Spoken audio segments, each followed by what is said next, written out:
Hi, I'm Aaron Webster, and I work at the Lewis Clark Interpretive Center at Cape Disappointment State Park, where this video was shot. Why do they call it Cape Disappointment? Well, that's probably the second most common question I get while working there.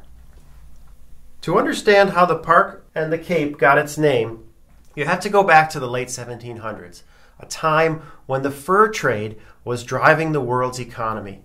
That is, the buying and selling of animal furs, such as beavers and especially sea otters in our area, was a big part of the world's economy. One of the people who was trying to get in on the fur trade was a British guy named John Meares.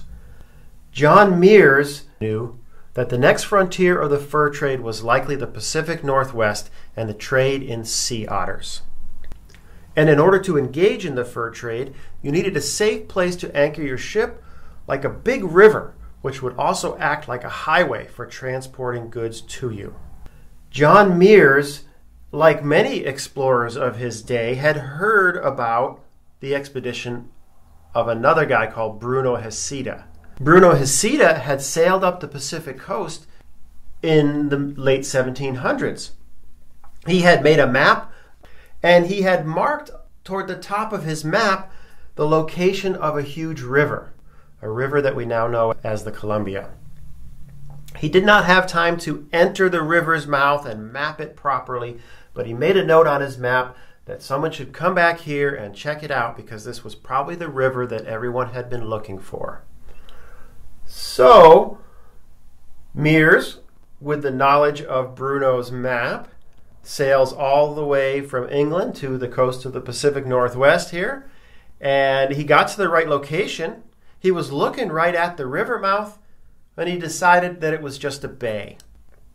Bruno had noted that there was a great discharge of brown water into the ocean, and that it was full of sticks and logs.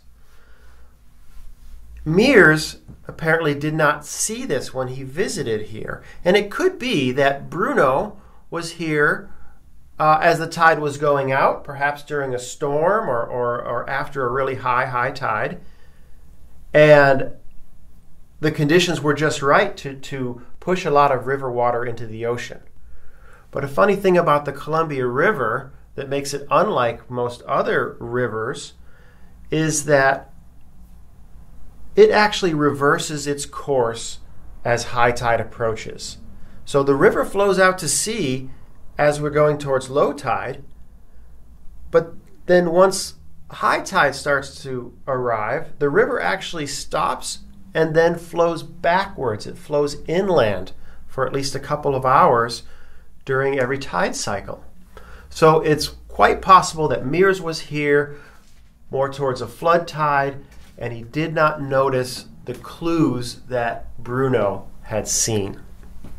So Meares sails back to England, decides to name the headland here after his own emotion of being disappointed at not finding a river where he wanted one. And it was 4 more years before anyone really tried again and was successful. An American captain named Robert Gray came here, looked at the same scene, and decided that it was a river. He entered the river and named it after his ship. And when Gray anchored his ship, he began to realize that this would be a great place for a trading fort.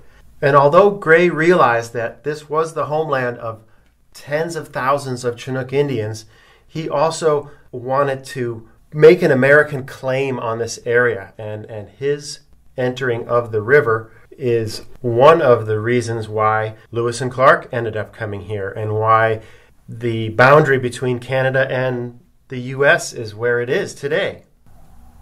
And that's why I'm a Washington State Park Ranger and not a Canadian Mountie. Thanks for listening. Hope to see you at Cape Disappointment sometime.